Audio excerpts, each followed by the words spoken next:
The very first thing that I want to talk to you about is that you should just get started. Many times I talk to entrepreneurs and they don't start because they want everything to be absolutely perfect.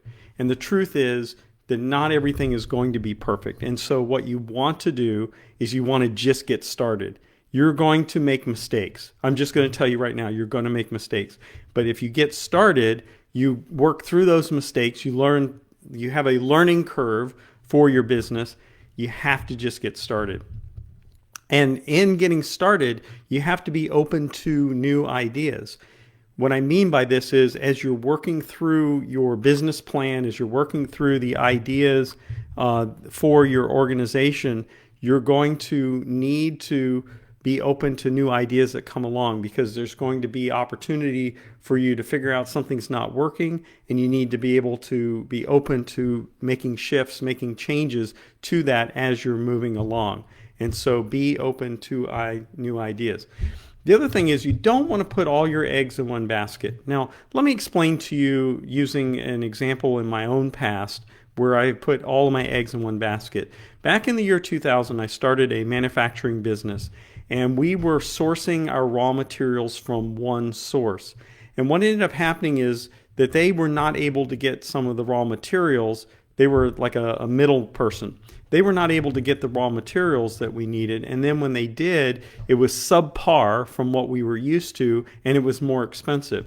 So what we ended up doing was we actually went straight to the manufacturer and got the raw materials direct from them. Now that upset the middle person, of course, but what we found out was that it was hurting our business because we put all of our eggs in one basket. You do not want to put all of your eggs in one basket.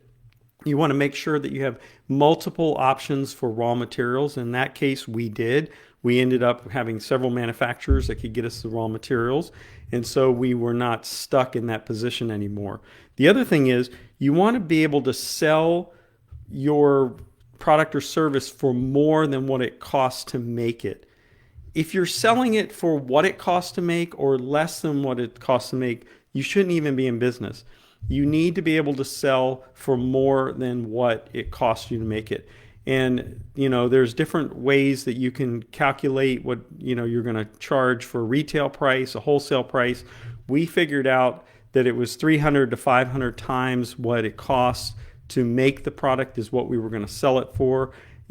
Different products are different things. It also depends on what the market can handle and what the need is. And honestly, I sell my inner circle for $39 a month, and that is because I can scale it and have multiple people in the group at one time.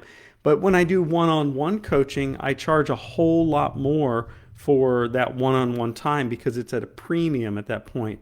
I have found that my time is priceless, and so I even though it's priceless, I have to put a price on it. And so, that's how you need to look at your business as well, is how much am I going to spend something on? Make sure that you're making money on it.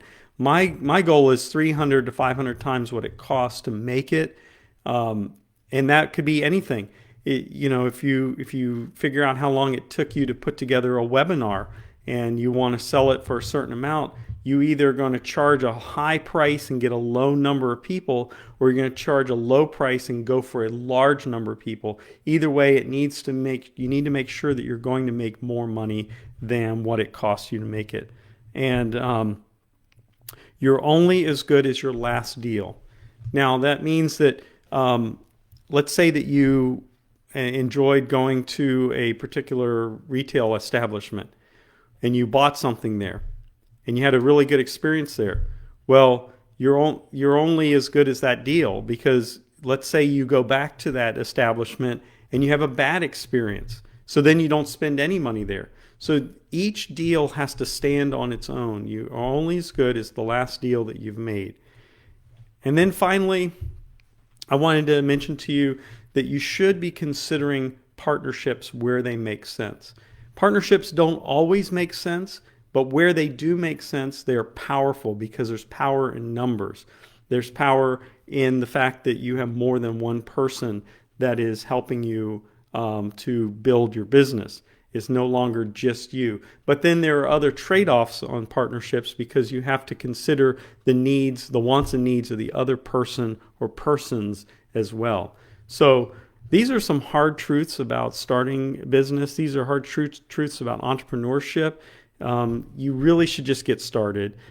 Be open to new ideas as you get started, and along the way, as you scale your business, as you grow your business. Don't put all of your eggs in one basket. Sell for more than it costs to create it. You're only as good as your last deal, and consider partnerships, because there's power in numbers. I'm Dr. Foster. I'm the founder of MaximumChange.com, where I help teach people how to start businesses, even if it's their first time. I'd love to help you. Hope you have a great day. And if you like this video, please like it and share it. Make sure you share it with someone who could benefit from what I'm telling. Hope you have a great day. See you soon.